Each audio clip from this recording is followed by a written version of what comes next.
RRBALP కోసం Sridhar's CCE November 30 free talent test. Qualify అయ్యి 1000 మందికి free coaching. Welcome to Suman TV. నేను మీ సుమన్ టీవీ. నాకు మ్యారిటల్ రేప్ జనరల్గా భార్యాభర్తల మధ్య కాపురం సరిగ్గా ఉన్నా కూడా కొన్నిసార్లు అది ఫోర్స్డ్ కిందకైతే చట్టాలు అటువంటి వాటికి కొన్ని అభిప్రాయాలని చెప్పడం జరిగింది. ఆ అభిప్రాయాలు ఏంటి, ఈ మ్యారిటల్ రేప్ అంటే ఏంటి అనేది ఈరోజు మనతో పాటు ప్రముఖ అడ్వకేట్ శశికాంత్ గారు ఉన్నారు. వారి మాటలు తెలుసుకుందాం. Hello sir. నమస్తే. సార్, మ్యారిటల్ రేప్ అంటే ఏంటి?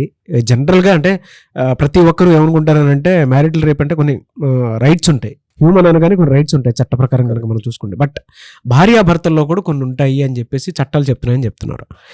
ఏ రైట్స్ ఈ మ్యారిటల్ రేప్ అంటే ఏంటి? మీరు తీసిన టాపిక్ చాలా సెన్సిటివ్ బట్ చాలా యూస్ఫుల్ అండి. ఇది చాలా ఇళ్లలో ఇవి జరుగుతూ ఉంటాయి.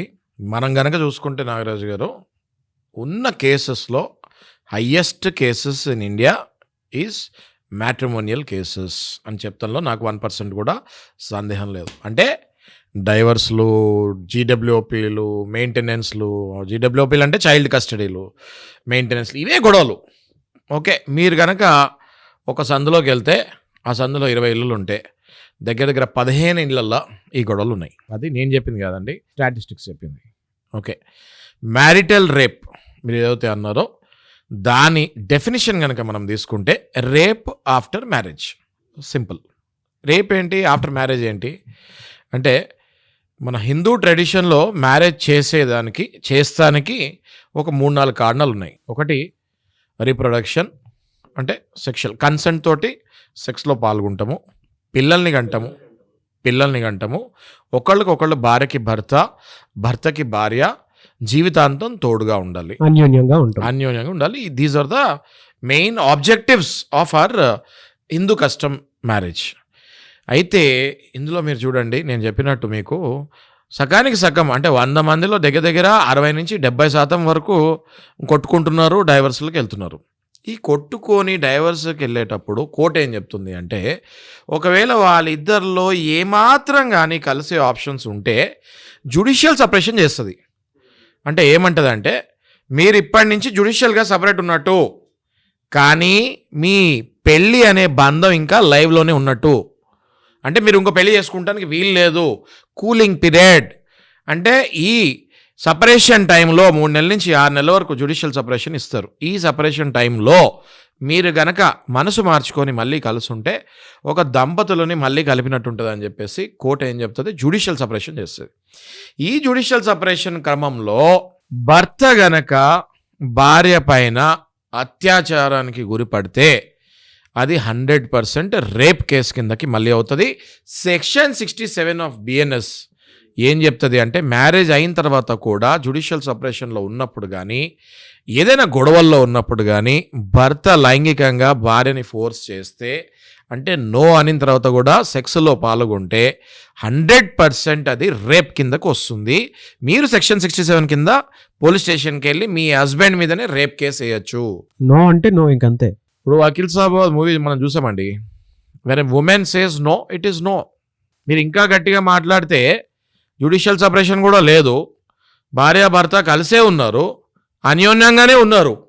ఆ రోజు భార్య ఏదో టెన్షన్లో ఉంది, ఏదో కొన్ని సమస్యల వల్ల టెన్షన్లో ఉంది, భర్త ఫోర్స్ఫుల్ చేసి లైంగికంగా దింపితే, భార్య ఒకవేళ దాన్ని రేప్ కింద కన్సిడర్ చేసి సెక్షన్ 67 కిందకి వెళ్ళి, నాకు ఇలా ఉన్నప్పుడు కూడా నేను వద్దన్నా కూడా ఆయన బలవంతంగా నన్ను రేప్ చేశారంటే దాన్ని కూడా రేపుకి తీసుకునే ఛాన్సెస్ గట్టిగా ఉన్నాయి. ఏ సెక్షన్ సార్ అది? సెక్షన్ 67 ఆఫ్ BNS అండి నాగరాజు. మొత్తం ఏం చెప్తుంది సార్ అది? సెక్షన్ 67 ఆఫ్ BNS ఏం చెప్తుంది అంటే, మ్యారీడ్ కపుల్ మ్యారేజ్ అయిన తర్వాత కూడా గొడవల వల్ల ఒకవేళ కోర్టు మెట్లు ఎక్కితే జడ్జి గారు మీకు జ్యుడిషియల్ సపరేషన్ కనుక ఇచ్చి ఒక 6 నెలలు కూలింగ్ పీరియడ్ కనుక ఇచ్చి, మీరు ఒకవేళ మైండ్ మార్చుకుంటే మళ్ళీ కలిసి ఉంటారేమో అనుకొని జ్యుడిషియల్ సపరేషన్లో పెడితే, ఆ జ్యుడిషియల్ సపరేషన్లో హస్బెండ్ వెళ్ళి వైఫ్ మీద బలవంతం లైంగికంగా పాల్గొంటే 100% దాన్ని రేప్ కింద కన్సిడర్ చేస్తారని సెక్షన్ 67 ఆఫ్ BNS చెప్తుంది.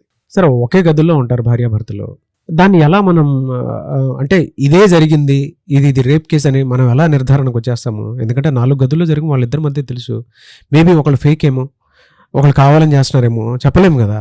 కరెక్ట్. నేను అందుకే ఏం చెప్తున్నా అంటే ఒక్కటే గదిలో ఉన్నప్పుడు జ్యుడిషియల్ సపరేషన్ అప్పుడు కంపల్సరీ భర్త కానీ భార్య కానీ వాళ్ళ ఇంట్లో వల్ల ఒక వ్యక్తిని తెచ్చుకొని ఇంట్లో పెట్టుకోవాలి.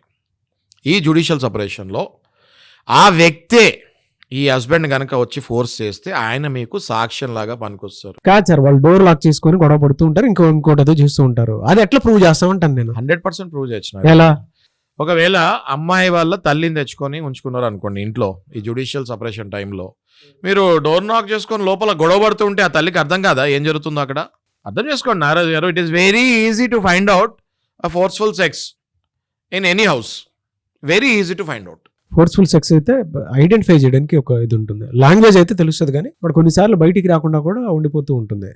నేను అందుకే అంటున్నాను కదా నారాజు, జ్యుడిషియల్ సపరేషన్ ఉన్నప్పుడు అమ్మాయి కానీ అబ్బాయి కానీ వాళ్ళకి తెలిసిన వాళ్ళని, ప్రిఫరబులీ మదర్ ఫాదర్ అంటే వాళ్ళకే సపోర్ట్ చేస్తారు కాబట్టి ప్రిఫరబులీ ఒక న్యూట్రల్ పర్సన్ని తెచ్చుకొని కొన్నాళ్ళు వాళ్ళ చుట్టాల్లో ఉన్న న్యూట్రల్ పర్సన్ ఇద్దరు ఒప్పుకొని ఆ న్యూట్రల్ పర్సన్ తెచ్చుకొని ఇంట్లో పెట్టుకుంటే ఆ పర్సన్ సాక్ష్యం అవుతారు. ఈ ప్రాసెస్ లో భర్తకు ఉండేటువంటి రైట్స్ అసలు ఏముంటాయి సార్ అసలు జనరల్ గా? చూడండి మనం ఇది ఎందుకు వెళ్ళాము జ్యుడిషియల్ సపరేషన్కి? భార్య వల్లను భర్త వల్లను గొడవలు అయినాయి కాబట్టి వెళ్ళారు, రైట్? అసలు ఈ జ్యుడిషియల్ సపరేషనే మాకు వద్దు, మాకు డైవర్స్ ఇచ్చేయమని కోర్టుకు వెళ్ళారు వీళ్ళు. కోర్టు ఏమంటుంది? అనవసరంగా మీ వల్ల పిల్లలు సఫర్ అవుతారు, లేదా మీ వల్ల 2 ఫ్యామిలీలు సఫర్ అవుతాయి, ఒక 6 నెలలు నేను కూలింగ్ పీరియడ్ ఇస్తున్నాను మీకు, జ్యుడిషియల్ సపరేషన్లో ఉండండి. జ్యుడిషియల్ సపరేషన్ అంటే ఏమిటి అంటే భర్తకు కానీ భార్యకు కానీ ఒకళ్ళ మీద ఒకళ్ళకి రైట్స్ ఉండవు, కానీ డైవర్స్ అయినట్టు కాదు. Temporarily they will suspend the rights of wives on husbands and rights of husbands on wives. కాబట్టి ఇందులో ఏం రైట్స్ ఉంటాయి ఏం రైట్స్ ఉండవో మీకు అర్థమై ఉండాలి. బట్ ఇలాంటి కేసెస్ రెగ్యులర్గా వస్తుంటాయి సార్ మీ దగ్గరికి? నా దగ్గర మీరు నమ్మరు, చాలా మందికి అసలు తెలీదు. ఇవాళ మీరు నేను మాట్లాడుకునే టాపిక్ చాలా మందికి తెలియదు. మీతోటి డిస్కషన్స్ ఏవైతే మనం చేస్తున్నాము రెగ్యులర్గా, చాలా రేర్ కేసెస్ చేస్తున్నాము. మనం లాస్ట్ టైం మీకు గుర్తుంటే ఎలినేషన్ ఆఫ్ ఎఫెక్షన్ చేసాము. అవును. అంటే ఏంటి? భార్య ఉండగా నువ్వు వేరే స్త్రీతోటి సంబంధం పెట్టుకొని నీ భార్యకి ఇవ్వాల్సిన డబ్బులు నువ్వు మెయింటెనెన్స్కి ఇవ్వకపోతే నీ భార్య ఆ స్త్రీ మీద సివిల్ కేసు వేసి ఏదైతే కంపెన్సేషన్ కావాలో, ఏదైతే ఆమె లాస్ అయిందో 3 నెలల నుంచి మెయింటెనెన్స్ ఆమెతోటి క్లెయిమ్ చేసుకోవచ్చు. ఇలాంటి టాపిక్స్ చాలా రేర్గా మనం డిస్కస్ చేసుకుంటాము. సో దయచేసి ఇట్లాంటి టాపిక్ నేను మిమ్మల్ని ఎంకరేజ్ చేస్తున్నాను, ఇట్లాంటివి అవేర్నెస్ క్రియేట్ చేయాలండి సొసైటీలో. సరే, ఒకవేళ వాళ్ళిద్దరు అన్యూన్యంగా ఉన్నారు కానీ ఇష్టం లేకపోయినా సరే కొంచెం థ్రెటనో, లేదంటే తాగేసో, లేదంటే బ్లాక్మెయిల్ చేసి ఇంకొక రకంగా లొంగదీసన్నా సరే ఏదో రకంగా తన్ని యూజ్ చేసుకోవాలనుకుంటున్నాడు, ఆ నోలనే ఉంటుందా? ఇండియాలో జ్యుడిషియల్ సపరేషన్ ఇచ్చిన తర్వాత మ్యారిటల్ రేప్ అన్నది చాలా easy to file the case. Judicial separation before judicial separation ఒకవేళ దాన్ని మ్యారిటల్ రేప్ అని క్లెయిమ్ చేయాలి అంటే ఇప్పటికీ కొన్ని వేల కేసులు ఇంకా పెండింగ్లో ఉన్నాయి. అంటే కన్ఫ్యూజన్లో ఉంటారు. సరైన సాక్ష్యాలు ప్రవేశపెట్టకపోతే మీకు భార్యకి భర్తకి పెళ్ళైన తర్వాత భార్య భర్తకి, భర్త భార్యకి సహకరించుకోవాల్సిందే, అది కంపల్సరీ. కానీ మీరు అడిగిన క్వశ్చన్లో ఒక థిన్ లైన్ ఉంటుంది. భార్య నాకు ఇష్టం లేదు అని చెప్పిన తర్వాత భర్త కనుక ఫోర్స్ఫుల్గా అందులోకి దిగుతే ఖచ్చితంగా భార్య ఆ పర్టికులర్ ఇంగ్రీడియంట్స్ పట్టుకొని కోర్టుకి వెళ్తే 100% ఒక ప్రెసిడెంటే బయటకు వస్తుంది, ఒక కొత్త జడ్జిమెంటే బయటకు వస్తుంది. మన ఇండియాలో, మన భారతదేశంలో రోజుకి కొన్ని వందల కొత్త జడ్జిమెంట్స్ వస్తున్నాయి. సో ఇట్లాంటిది ఏదైనా ఉంటే మీ ద్వారా నేను చెప్తున్నాను, ఎవరైనా ఇట్లా సఫర్ అవుతున్నారంటే తప్పకుండా మంచి అడ్వకేట్స్ని అప్రోచ్ అవ్వండి. మీకు కావాల్సిన సహాయం 100% మీరు పొందొచ్చు. Anyways, thank you so much Shashikanth garu. Thank you Nagesh. Suman టీవీలో మీ పర్సనల్ అండ్ బిజినెస్ ప్రమోషన్స్ కోసం కింది నెంబర్కి కాంటాక్ట్ చేయండి.